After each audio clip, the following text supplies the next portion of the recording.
Hey guys, it's Cloudy. How are you all? Today we're going to be talking about a couple of feel-good anime movies.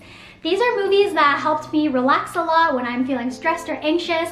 They filled my heart with really fuzzy feelings. Some of them made me tear up or cry at the end, so I wanted to share some of these movies with you guys. Hopefully these movies veer a little bit away from the mainstream anime movies that people are always recommending, such as Ghibli movies or Your Name or Weathering with You. So we're going to talk about some movies that you might not have heard about in mainstream talk as much, but they have a decent fan base and decent viewership as well. The first movie I want to talk about is called Josee, the Tiger and the Fish. Josee is a young girl who is in a wheelchair, and she ends up meeting a university student who takes on a part-time job to become her caretaker.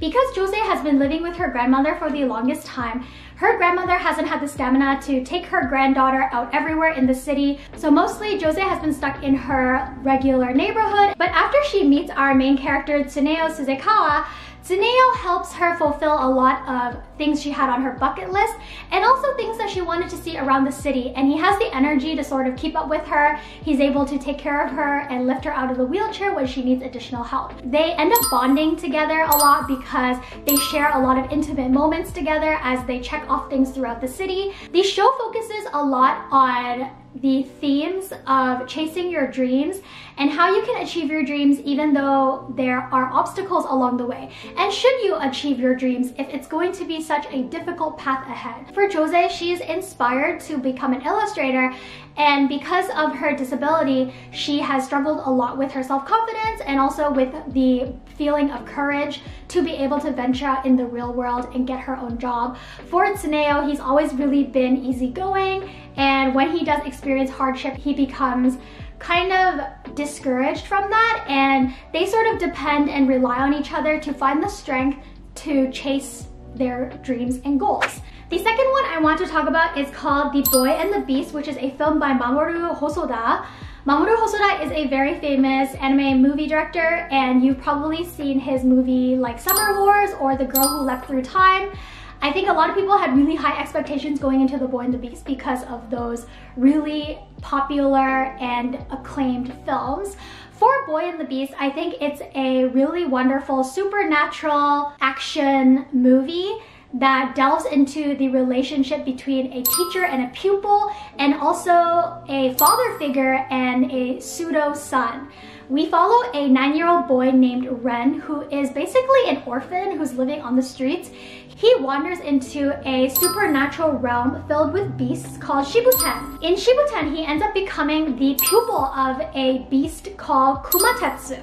Kumatetsu wants to become lord of the realm, but due to his chilly and cold reputation, people don't really see him as a very dependable figure. So he decides to take on a pupil and become a mentor. And as they grow together, the idea of like found family and also the themes of belonging, what it means to have a home, those are things that come up a lot in the plot and the storytelling. I've heard certain reviews say that the pacing is very awkward because they're trying to touch on too many things at once, but I think the strength of the film is that it's able to brush on a lot of different topics and ideas, kind of like spark those thoughts in your head as the relationship between Ren and Kumatetsu pans out. I also enjoyed the climax and resolution of the film. I felt like it was cathartic, and I did remember I was like tearing up because I was very emotional at the time. I think it's successful in blending a lot of different elements together. Okay, next one we have is a very summer themed film called Ride Your Wave. It is very romance focused and takes place in an ocean town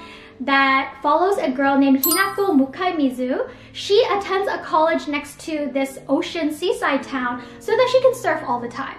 And one day she ends up meeting Minato Hinagashi, who is a young firefighter. He's a sort of like typical really good sense of justice kind of hero. Something happens to our main guy protagonist, and he ends up reappearing as a water spirit.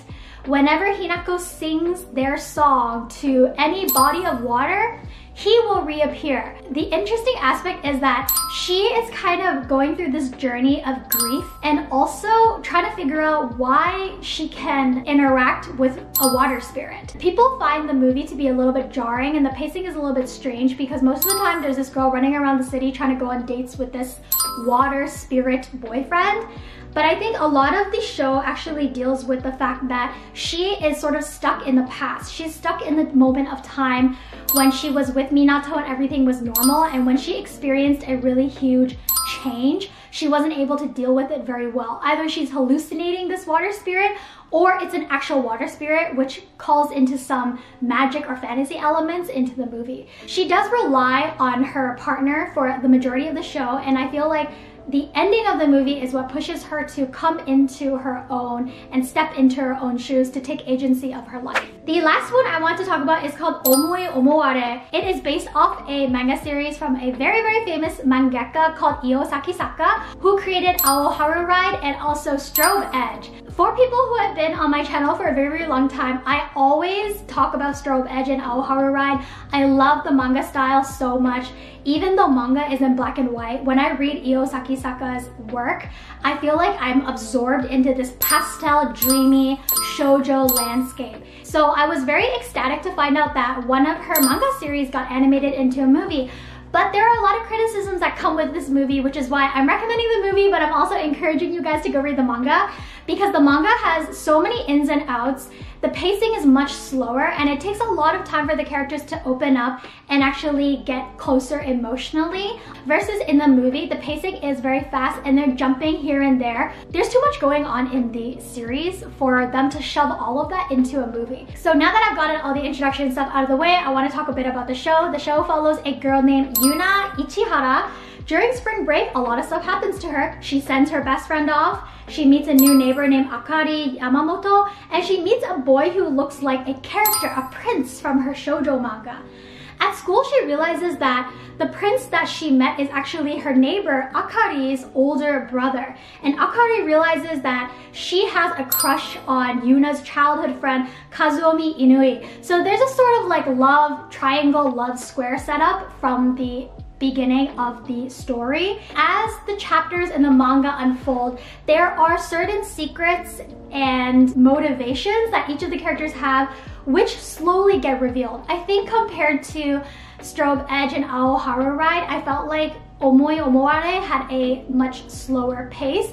And I also felt like the friendships and relationships were more complicated as opposed to how idealistic and fluffy the storytelling was in Strobe Edge. Of course, if you're a fan of Sakisaka, go watch this movie. Even if you haven't read all of the manga, go watch this movie. I just love the art style of the animation. So those are some of my recommendations for feel-good movies. I hope you guys will take the time to step out of your comfort zone with typical anime movies and give these ones a try. And if you guys are looking for more fangirling anime and drama contents from me, don't forget to subscribe and stay tuned for more videos. I will talk to you guys in my next video very soon. Bye!